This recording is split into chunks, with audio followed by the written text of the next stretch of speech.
Coimbatore guys எல்லாத்துக்கும் தீபாவளி நாள் வாழ்த்துக்கள். இன்றைக்கி நம்ம என்ன பண்ண போகிறோன்னா, எங்கள் அம்மா இங்கே ஸ்பெஷலாக வந்து அரிசி முறுக்கு செஞ்சுருக்காங்க. இன்றைக்கி அந்த வீடியோக்கு கேமராமேன் நான் தான். உள்ளுக்குள்ளே போய் வீடியோ எப்படி பார்த்து வந்து கமெண்டில் சொல்லுங்கள். வாங்க வீடியோ. ஹாய் ஃப்ரெண்ட்ஸ், மித்தருத்து குக்கிங் சேனலில் நம்ம இன்றைக்கி முறுக்கு செய்கிறது தீபாவளி முறுக்கு தான் செய்ய போகிறோம். வாங்க அது எப்படி செய்யுதுன்னு பார்க்கலாம். நம்ம ரொம்ப நாளாச்சு வீடியோ போட்டு, ஏன்னா கொஞ்சம் ஹெல்த் இஷ்யூ அதனால் போட முடியல. இப்போ நம்ம இன்றைக்கி தீபாவளிக்கு ஃபஸ்ட்டு முறுக்கு செய்ய போகிறோம். அது எப்படி செய்கிறதுன்னு சொல்லி நான் இன்றைக்கி உங்களுக்கு காமிக்கிறேன். ஏற்கனவே நம்ம சேனலில் நிறைய முறுக்கு வீடியோஸ்லாம் அப்லோட் பண்ணியிருக்கோம். ஸ்வீட்டு, காரம் எல்லாமே செக் பண்ணி பாருங்கள். நான் ஐக்கானில் கொடுக்குறேன். இப்போ ஃபஸ்ட்டு வந்து நம்ம ஒரு படிக்கு வந்து 1/4 கிலோ அளவுக்கு உளுந்து நல்லா வறுத்து இந்த மாதிரி அரைச்சி எடுத்துக்கிட்டோம் மிஷினில் கொடுத்து. இப்போ நான் மாவு எடுத்துக்கிட்டேன் 1 கிலோ அளவுக்கு. கிட்டத்தட்ட இது வந்து ஒரு படி மாவு இப்போ எடுத்துக்கிட்டேன். அதுக்கு வந்து தேவையான பொருள்லாம் சொல்லிடுறேன். கொஞ்சம் ஓமம் ஒரு 3 டேபிள் ஸ்பூன் அளவுக்கு, 4 டேபிள் ஸ்பூன் அளவுக்கு வெள்ளை எள்ளு எடுத்திருக்கேன்.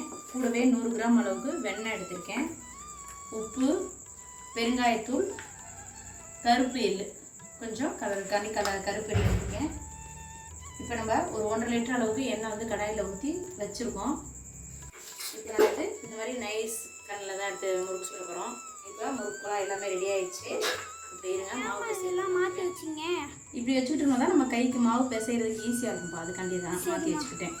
இப்போ வந்து மாவு எடுத்துக்கிட்டோம். ஃபஸ்ட்டு வந்து உப்பை டைரெக்டாக போடாமல் ஒரு சின்ன பவுலில் நமக்கு தேவையான அளவுக்கு உப்பு போட்டு தண்ணியில் கரைச்சிக்குவோம். ஃபஸ்ட்டு மாவுக்கு எந்த அளவுக்கு உப்பு தேவையோ அதை கரைச்சிக்குவோம். அப்படியே போட்டோம்னா ஒரு பக்கமாக வந்து தண்ணி நின்றும். உப்பு இது மாதிரி கரைச்சிக்கணும் நல்லா. இப்போ நம்ம நல்லா உப்பு கரைஞ்சிச்சு. இப்போ தண்ணியை தெளிச்சுக்குவோம். அப்படியே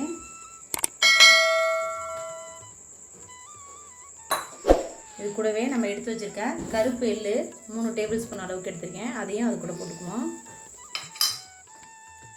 கொஞ்சமாக ஒரு 2 டேபிள் ஸ்பூன் அளவுக்கு ஓமம். நல்லா வாசமாக இருக்கும். குழந்தைங்களுக்கு, சின்ன குழந்தைங்களுக்குலாம் நல்லா செரிமானம் கொடுக்கும். அதுக்காண்டி ஓமம் போட்டுக்கணும். கூடவே வெள்ளை எள்ளு, அது ஒரு 3 டேபிள் ஸ்பூன் அளவுக்கு வெள்ளை எள்ளு. இது எல்லாத்தையுமே சேர்த்து நல்லா மிக்ஸ் பண்ணிடுவோம்.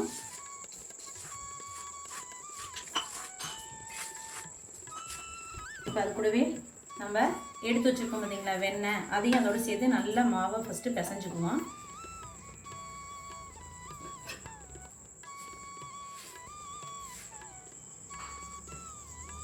வெண்ணெயை வந்து நல்லா ரூம் டெம்பரேச்சர் வச்சிட்டோம்னா கொஞ்சம் நம்ம பிசைகிறதுக்கு 1 மணி நேரத்துக்கு முன்னாடி வெளியில் எடுத்து வச்சிட்டோம்னா மாவோடு சேர்த்து மிக்ஸ் பண்ணுறதுக்கு கொஞ்சம் ஈஸியாக இருக்கும். அப்படி இல்லைன்னா நெய் கூட சேர்த்துக்கலாம். நெய் சேர்த்து பிசைகிறதும் இன்னும் டேஸ்ட்டு ரொம்பவே அருமையாக இருக்கும்.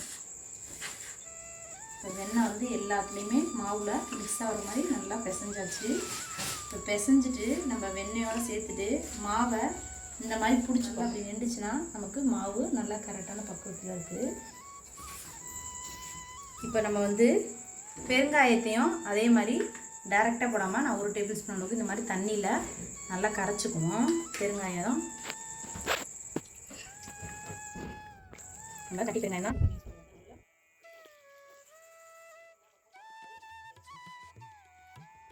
எல்லாத்தையுமே சேர்த்து நல்லா மிக்ஸ் பண்ணி விட்டுருவோம்.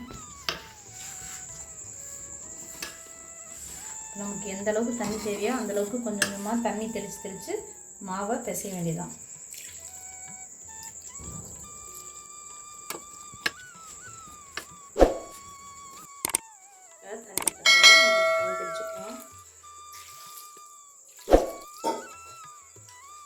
நல்லா மாவு பிசைஞ்சது பெருங்காயம் அதெல்லாம் ஓமம்லாம் சேர்த்துக்கனால நல்லா வாசமாக இருக்குது மாவு.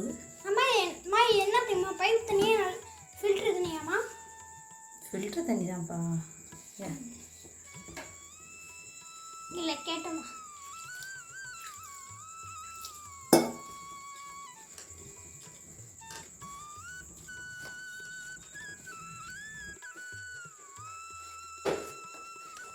பாருங்கள், நல்லா இந்த மாதிரி மாவை பிசைஞ்சாச்சு.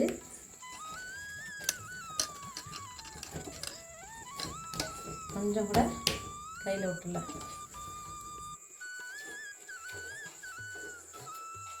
இது நம்ம முறுக்கு குழாய் எந்த அளவுக்கு வச்சுருக்கோ அந்தளவுக்கு கொஞ்சம் கொஞ்சமாக சின்ன சின்ன உருண்டையாக எடுத்து நம்ம முறுக்கு குழாயில் வச்சுக்கணும். இப்போ இந்த பக்கம் எண்ணெய் அடுப்பில் வச்சிட்டோம். எண்ணெய் சூடாகிட்டு இருக்கு.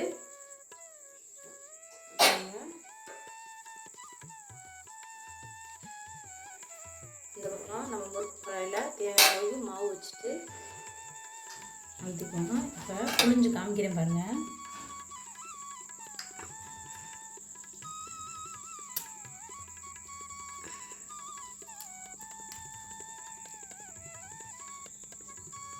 கொஞ்சம் கூட தனித்தனியாக விடாமல் சூப்பராக வருது பாருங்கள்.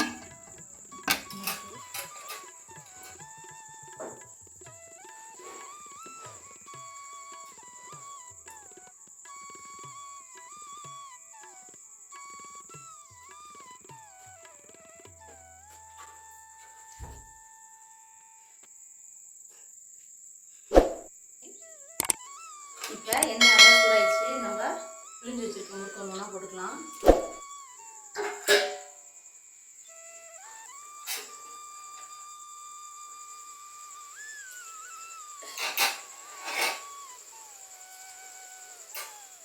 பாருங்க, நல்லா வெந்ததெல்லாம் நுரையடங்கி இந்த மாதிரி நுரையடங்கி இருக்கும். அது வந்து நமக்கு நல்லா வெந்துருச்சுன்னு அர்த்தம். அதை ஒன்றுனா நம்ம எடுத்துக்கலாம். ஒரு எண்ணெய் வடிகட்டில் வச்சு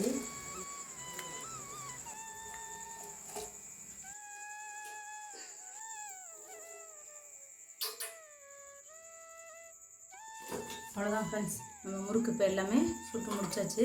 கிட்டத்தட்ட 1 கிலோவுக்கு இப்போ 110 முறுக்கு வந்திருக்கு. இதே மாதிரி நீங்களும் ட்ரை பண்ணி பாருங்கள். ரொம்பவே அருமையாக இருக்கும். பாருங்கள், ஒரு முறுக்கை காமிக்கிறேன் எவ்வளோ கிரிப்ஸியாக இருக்குன்னு. இந்த அளவுக்கு நல்லா கிரிப்ஸியாக சூப்பராக வந்திருக்கு பொறுன்னு. இதே மாதிரி நீங்களும் ட்ரை பண்ணி பாருங்கள். ரொம்பவே அருமையாக இருக்கும். மித்ருத்து குக்கிங் சேனல் பிடிச்சிருந்தா லைக் பண்ணுங்கள், ஷேர் பண்ணுங்கள், மறக்காமல் சப்ஸ்கிரைப் பண்ணிடுங்க.